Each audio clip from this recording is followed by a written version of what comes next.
There is a kind of knowledge that does not come through books. It does not come through analysis. It does not come through accumulating information or thinking for a longer time. It arrives in silence. It arrives when the analytical mind lowers its guard for an instant. It arrives as a certainty that has no argument behind it, yet feels truer than any argument you have ever heard. They call it intuition, and it is not mysticism. It is the oldest intelligence you have. Modern neuroscience has spent decades investigating what spiritual traditions have known for millennia, that the body processes millions of pieces of information per second, most of which never reach consciousness. The conscious brain, the one that analyzes and reasons and decides and plans, processes approximately 40 bits of information per second. The unconscious processes 11 million. That means that right now, while you are reading this or listening to this, 11 million bits are being evaluated, crossed, compared, processed, of which 40 reach your conscious attention.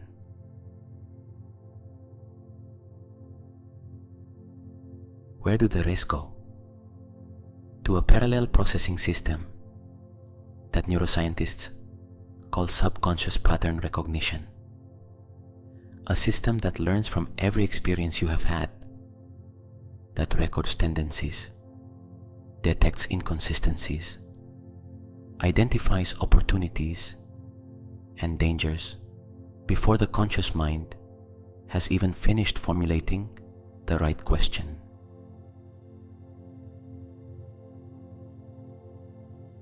When that system wants to communicate something to consciousness, it does so through what we feel as intuition, as a gut feeling, as something tells me that, as a certainty you do not know the origin of, but that you trust more than any analysis you have made. The problem is that in modern life, that communication channel is congested. The constant noise, the screens, the hurry, the excess of information, the habit of filling every silence with stimulation have created such a dense layer of static that the intuitive signal can barely get through. It is not that intuition has disappeared. It is that we cannot hear it through so much noise. Today, we are going to clear that channel. We are going to create silence at the levels where the noise lives. And from that silence, we are going to deliberately activate the center of perception that the oldest traditions of the world locate in the space between the eyebrows, what in yoga is called the third eye, the Ajna chakra, and which anatomically corresponds to the area where the pineal gland is located.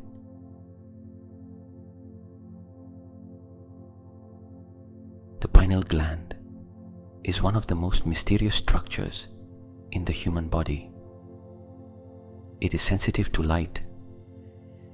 It produces melatonin, but it also produces dimethyltryptamine, DMT, the molecule that researchers have associated with altered states of consciousness, visions, out-of-body experiences, and what some call extrasensory perception. Descartes called it the seat of the soul. Hindu traditions pointed to it as the seat of higher perception for thousands of years before any modern scientist studied it.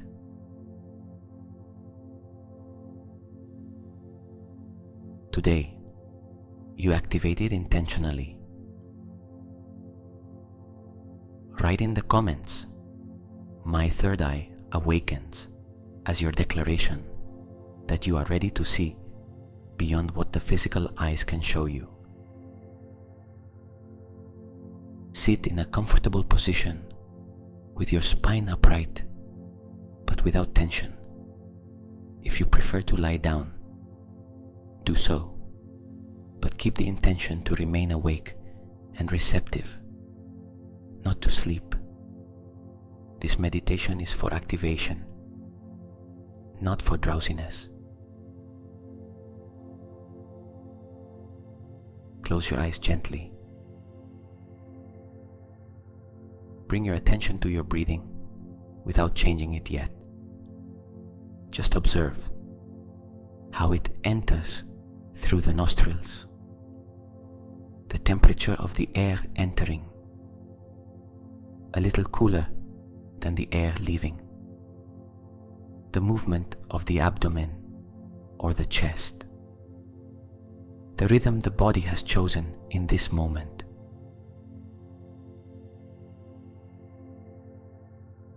Just observe without intervening. Now gradually begin to deepen the breath, not abruptly, with the gentleness of someone inviting something in, not demanding it. Inhale while counting internally to 5. Hold for a moment, 2 counts. Exhale to 7, slowly, completely.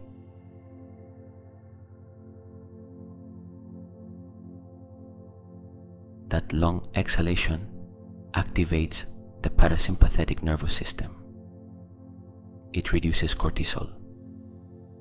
It lowers the activity of the amygdala, which is the alarm center of the brain. And when the amygdala calms down, when the brain leaves alert mode, something opens.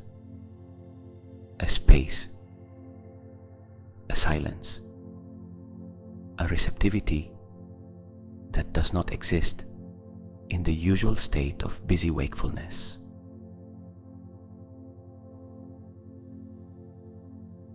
That space is where intuition lives. Breathe that way once more. 5 in, 2 of pause, 7 out. And once more.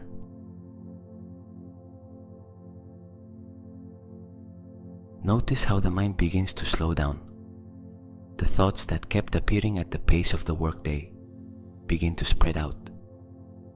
Between one thought and the next, there is an interval that becomes a little longer. That interval is what interests us, not the thought, the space between thoughts.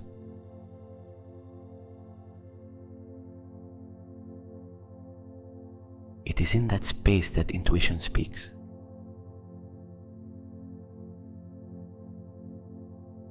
Now bring your attention to the center of the forehead, to the exact point between the eyebrows, slightly inward, not to the point on the skin, but to the inner space behind that point, as if you could perceive a volume in the center of your head, just behind the brow.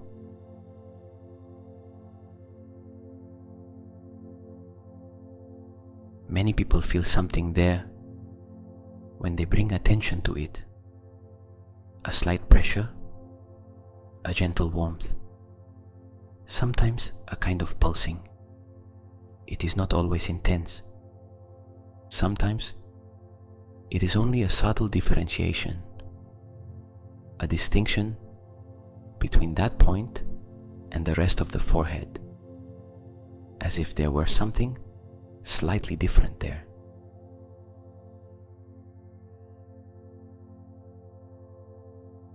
Notice what you feel, without judging whether it is enough or whether you are doing it right. The third eye does not activate through perfection. It activates by directing sustained attention to it.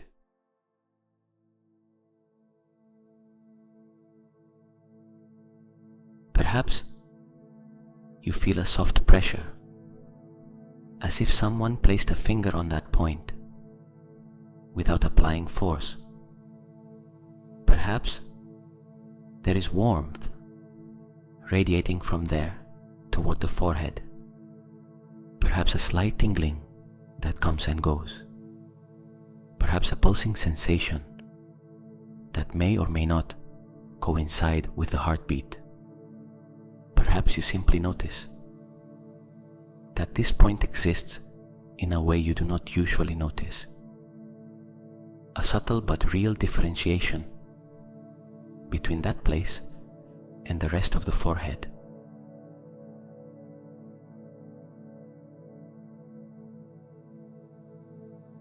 Any of those sensations is valid, and if you still do not feel anything, that is also fine. Today's work is simply to bring attention there. The rest happens with time.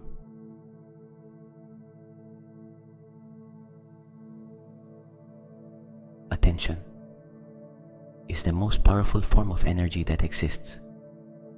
Where attention goes, life goes. Where attention goes repeatedly, neural connections strengthen. Centers of perception activate. Channels of information that had remained closed through lack of use begin to open.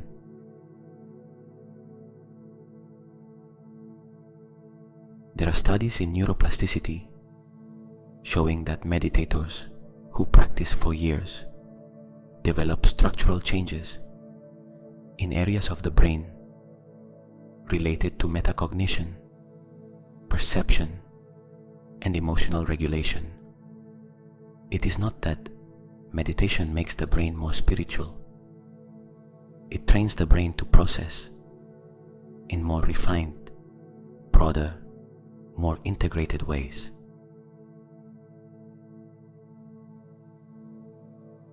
What you feel between the eyebrows when you bring attention there is, among other things, the nervous system responding to directed focus, increasing blood flow to that area, activating neural networks that normally remain in the background. It is neuroscience and spirituality at the same time, because at the deepest level, they are the same thing.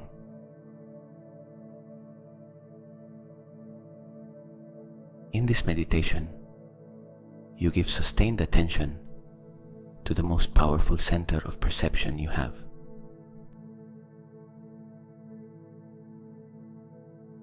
Now imagine that at that point, between the eyebrows, there is a seed of light, very small at first, the size of a dot, the color that appears spontaneously in your mind, without you deliberately choosing it.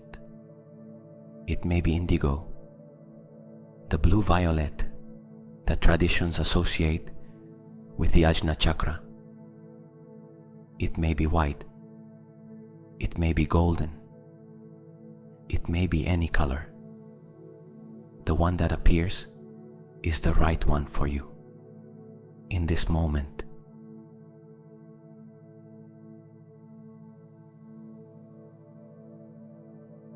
Observe that seed of light.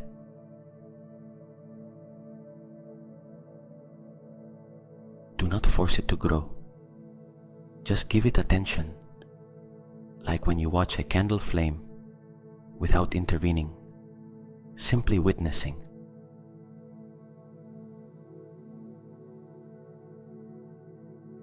And notice that as you observe it, something begins to happen. The seed of light responds to your attention. It begins to have a pulse, a dynamic quality, as if it breathes, as if it is alive, which is correct, because what you are observing is your own system of perception responding to the fact that, for the first time in a long time, you are giving it direct attention.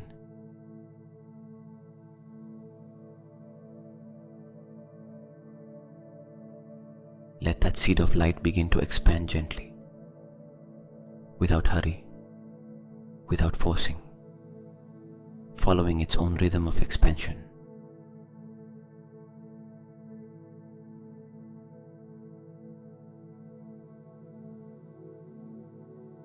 Observe how it changes as it grows. The color may intensify. The edge may become less defined, more diffuse, as if the light were spreading outward without a clear boundary. It may begin to rotate gently, like a spiral of energy, or like the image of a galaxy seen from above.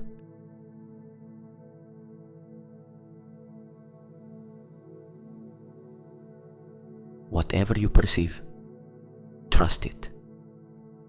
This is your mind, in contact with your own center of perception. There is no correct way to see it, because it is unique to you.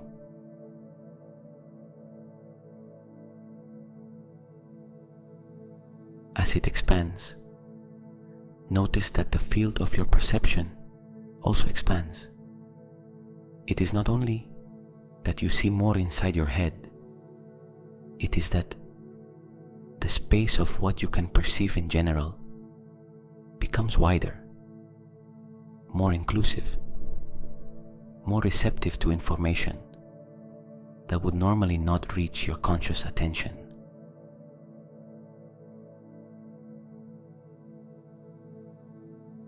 This is what those with an active third eye feel.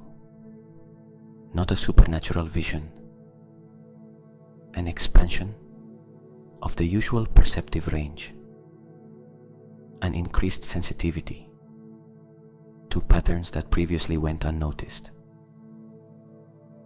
a greater speed in recognizing truths that the rational mind takes much longer to reach, an ability to read situations and people with a depth you did not have before. Not because you have acquired new information, but because you begin to process the information you already had in more integrated and complete ways.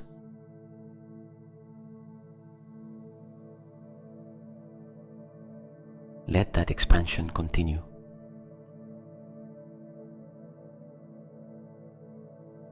The light between the eyebrows now occupies a larger space. It has spread through the entire forehead, perhaps through the entire head, perhaps even beyond the head, as if the field of perception had expanded a few centimeters outside the skull in every direction, as if you could feel the space around you in a way you do not usually feel it.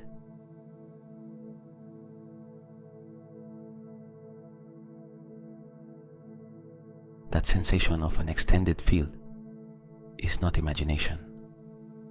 The human nervous system has receptors that operate beyond the visible and immediate range. There is a reason why sometimes you know someone is looking at you without seeing them. There is a reason why you enter a place and immediately know whether the energy is good or not. There's a reason why sometimes you feel what someone close to you is feeling before they tell you.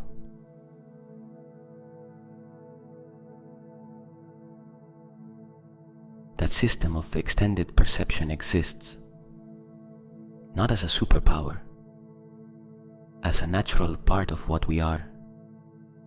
And today, you are deliberately training it.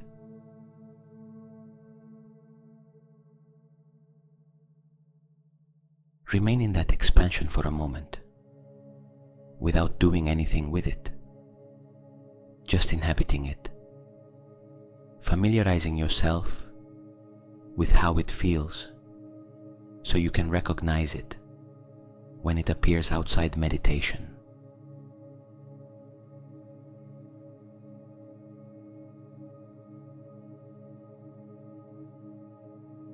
From this expanded space, I want you to do something that normally cannot be done with the analytical mind. I want you to ask yourself a question, but without expecting an immediate answer, without trying to answer it. Just place it in the space of your expanded consciousness and observe what appears.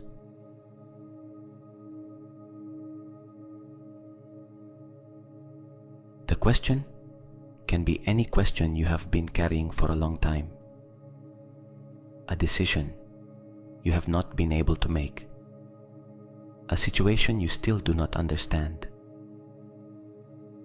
a person whose intention you cannot yet see clearly, a direction you feel you must take, but that the rational mind cannot yet confirm.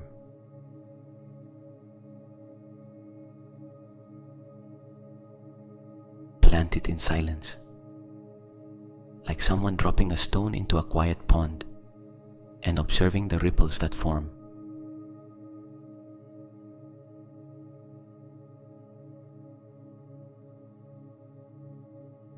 Do not look for the answer. Observe the field.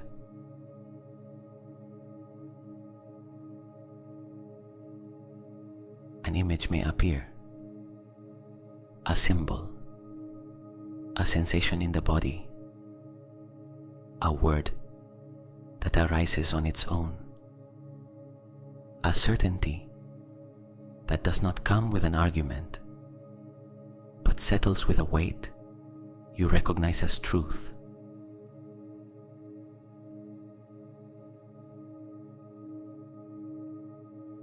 Perhaps nothing appears immediately. That is information too. Sometimes intuition says, "Not yet." Sometimes it says, "The wrong question." Sometimes it simply needs more time for the answer to descend from the field into consciousness.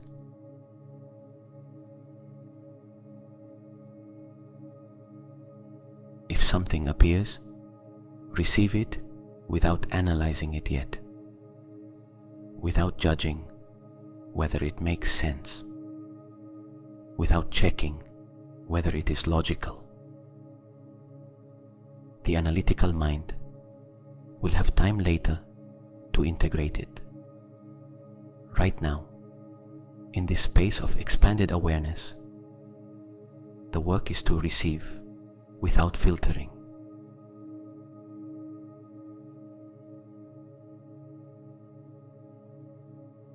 Because filtering is the mechanism that does the most damage to intuition. When something arrives from deep intelligence and the conscious mind immediately says, "That does not make sense. That is impossible. I am imagining things," the channel closes. The next time intuition tries to communicate something, the system will have learned that there is a guard at the door, rejecting messages that do not fit what is expected.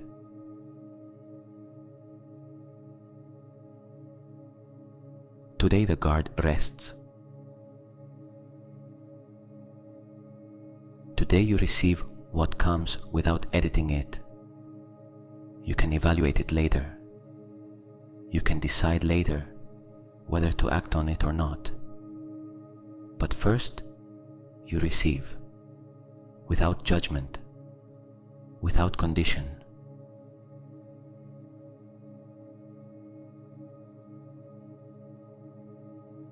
If nothing appears, remain in the silence. Silence is also an answer. Well-inhabited silence has a quality of information that words cannot transmit. There is something you can only know when you stay silent long enough. A certainty that does not need words. An orientation that does not come from outside, but emerges from within, like an internal compass that points without you having to ask it.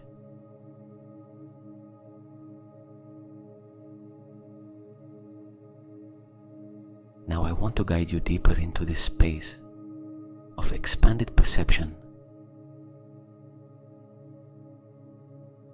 Imagine that from the point of light between your eyebrows, a ray of light extends forward, not toward the outside of the room, but toward an inner space that is beyond everyday thoughts, a space where you can see with a clarity different from ordinary clarity.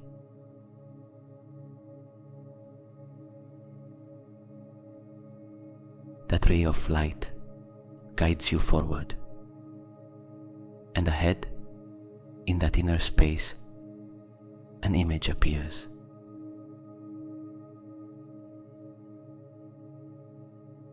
Do not build it with the mind. Wait for it to appear on its own. It may be a landscape, a place you know or have never seen, a space of light, a room, a garden, a place in nature where you feel safe, clear, receptive.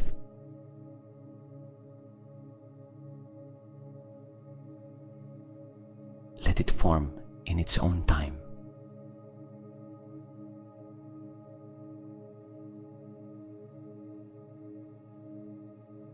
When it appears, observe it with the same quality of open attention with which you have been observing the light between your eyebrows, without analyzing it, without asking yourself what it means, just witnessing it.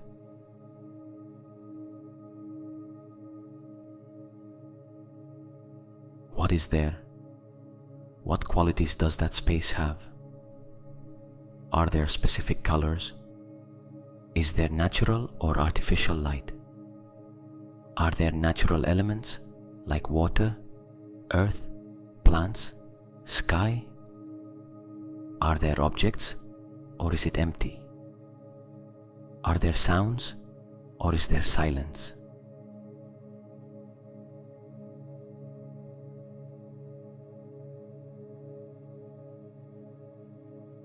Do not build it with effort. Observe what appears on its own. And if nothing appears yet, remain in the darkness behind closed eyes and notice the quality of that darkness. It too has information. It too is a space of perception.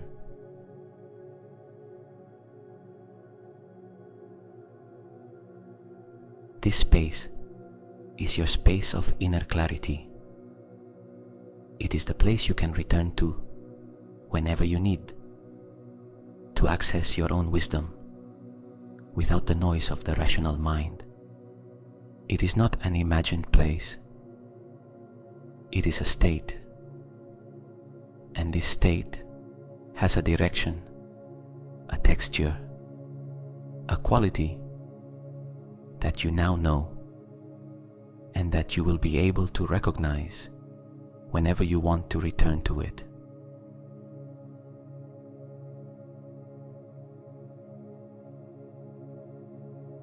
from that space, there is something your intuition wants you to know today. Not about the future, not about others, about yourself, about what is happening in this moment of your life from a perspective that goes beyond daily analysis.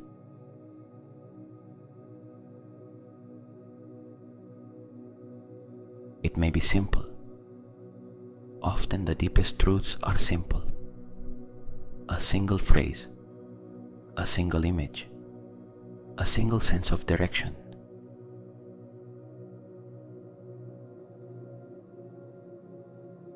Listen to it.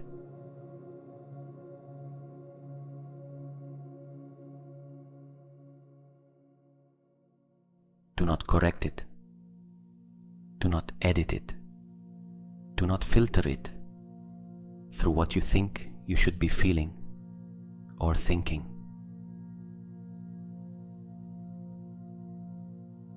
Just receive it.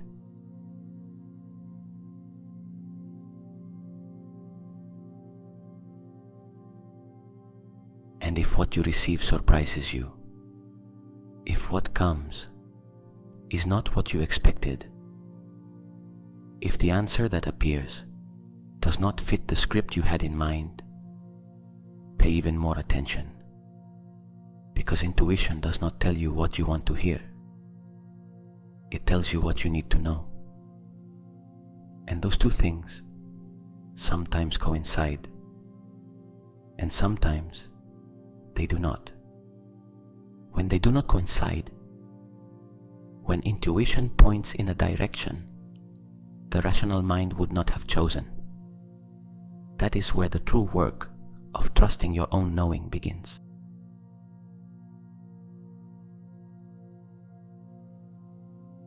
Most of the decisions people regret most in retrospect are not the ones they made by following their intuition.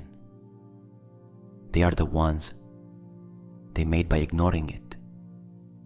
That moment when something told them no, and they chose to continue anyway because logic pointed in another direction.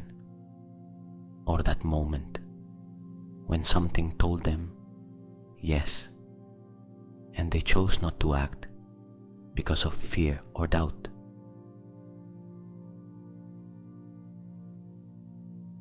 Active intuition does not guarantee perfect results, but it greatly expands the range of information available for making decisions.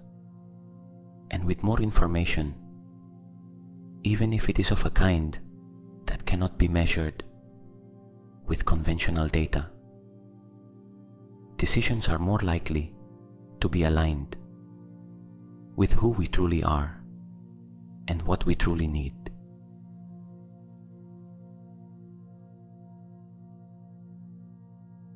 Remain in that inner space for one more moment, without hurry, without rushing to leave.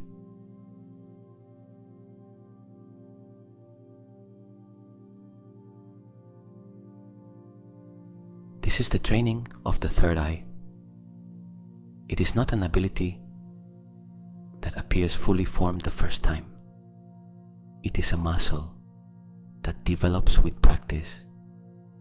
Every time you create silence like this, every time you bring attention to the center of perception between the eyebrows, every time you ask and then listen instead of analyzing, that muscle strengthens.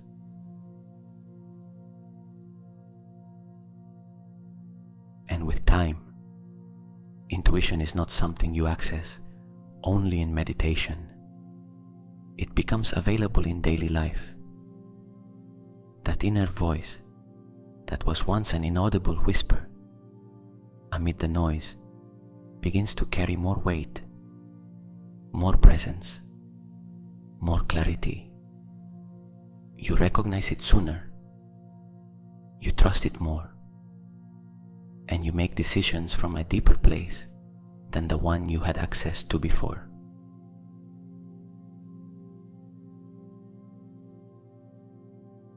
This is the difference between a life guided only by the rational mind and a life where intuition and reason work together, not as opposites, as complements. The analytical mind processes the available data. Intuition accesses the data the analytical mind cannot yet see. Together, they have a capacity for guidance that neither has alone.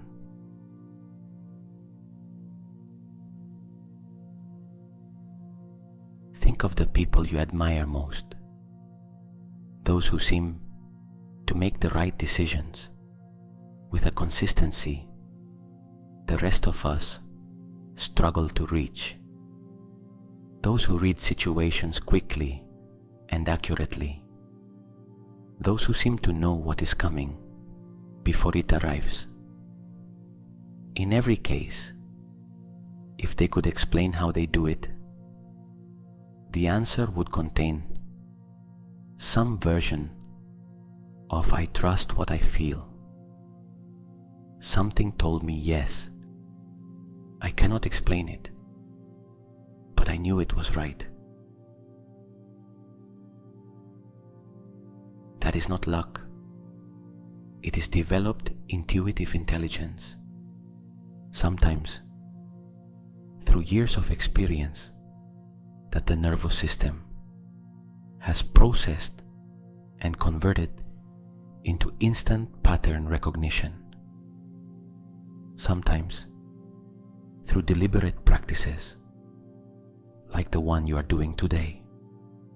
Always through the willingness to listen to that inner voice, instead of silencing it out of fear of seeming illogical.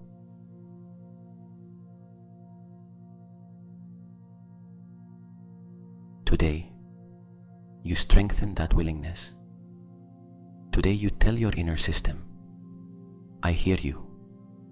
You are valid. I trust you enough to dedicate deliberate time and attention to you."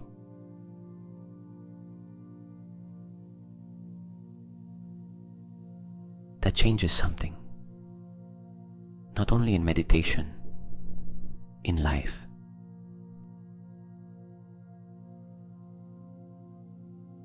Before returning, there is something I want you to do in this space of clarity. I want you to ask yourself a different question from the one you usually ask. Not, "What should I do?" but "What do I already know that I am ignoring?"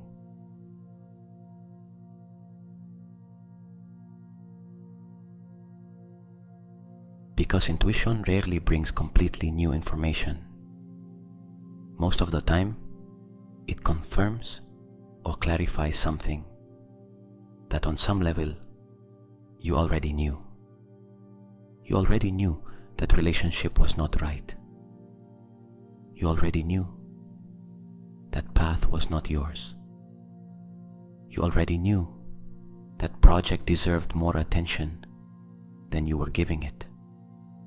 You already knew that you needed more rest or more movement or more time alone or more connection with others.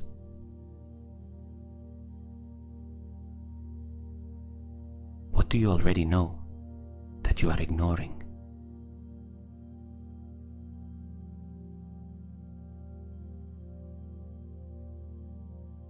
Let the answer arrive without constructing it, without forcing it. From the space of light you have opened today, the answer can appear more easily than in the normal state of busy wakefulness.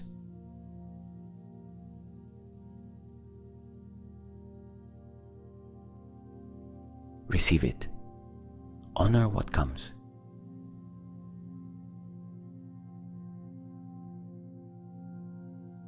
Begin to bring yourself back now, gently, without hurry.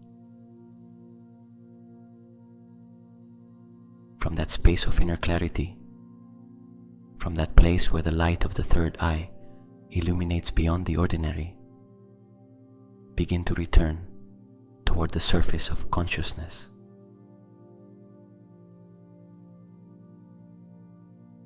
The image or inner space you had built begins to fade gently. Do not lose it completely. You carry it with you, its quality, its texture, the feeling of having been in a place clearer than the usual one. That does not stay there. You take it with you.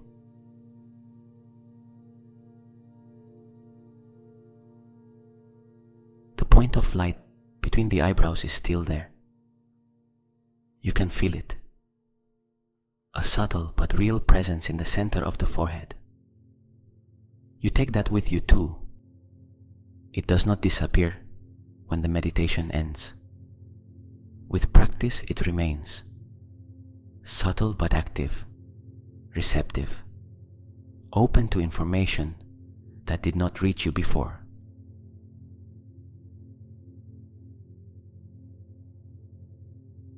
And throughout today, you may notice things you did not notice before.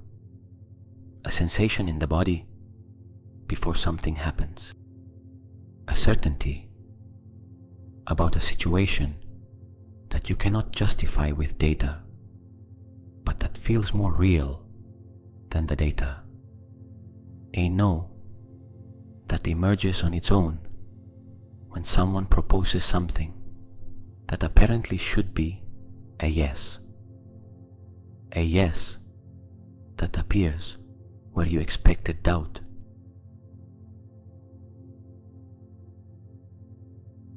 Do not ignore them. Write them down if you can. Observe them. Check later whether they contained valid information. Over time, you will begin to calibrate your own intuitive system to know what kinds of signals are reliable and which come from fear or desire rather than from real perception. That calibration process is part of the training. It is not learned in one meditation. It is learned over time, with attention, with honesty, with a willingness to keep practicing, even if the results are not perfect from the beginning.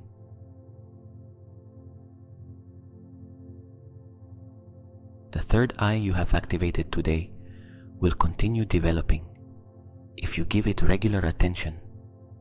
Every time you return to this space, every time you ask and listen, instead of only analyzing, that center of perception will become a little more accessible, a little clearer, a little more integrated with the rest of your intelligence.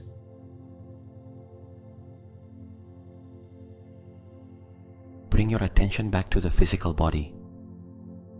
Feel its weight, the surface that supports you, the temperature of the room on your skin, the sounds of the environment that you had stopped perceiving while you were inside.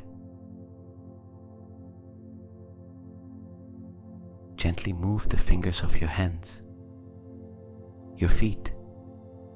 Bring gentle movement into your arms. Stretch softly if the body asks for it. Take one deeper breath. Inhale and exhale completely, letting out any residue of the deep state, preparing yourself to return with what you found.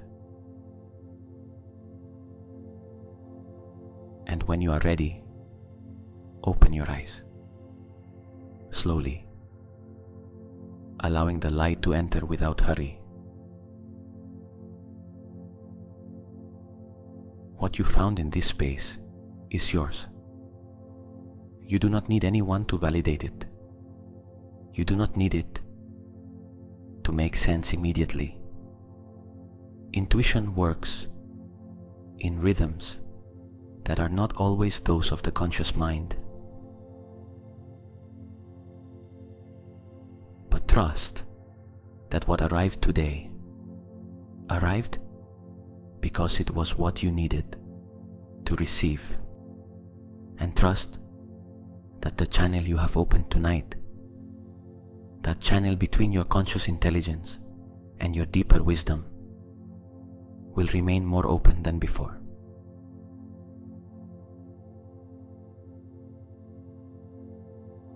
The third eye does not open all at once. It awakens gradually, like physical eyes when they pass from darkness into light. First, they perceive shapes, then colors, then details. Sharpness comes with time.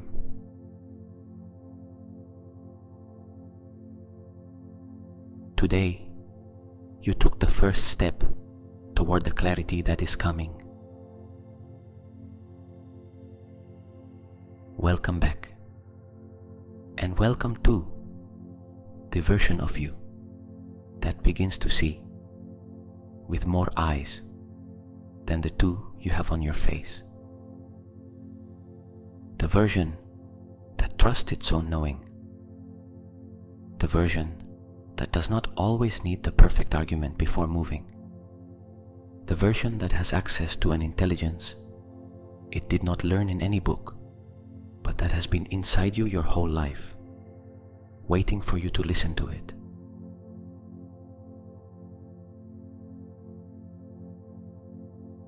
Today you listen to it. Keep listening to it. And every time you do, the channel opens a little more,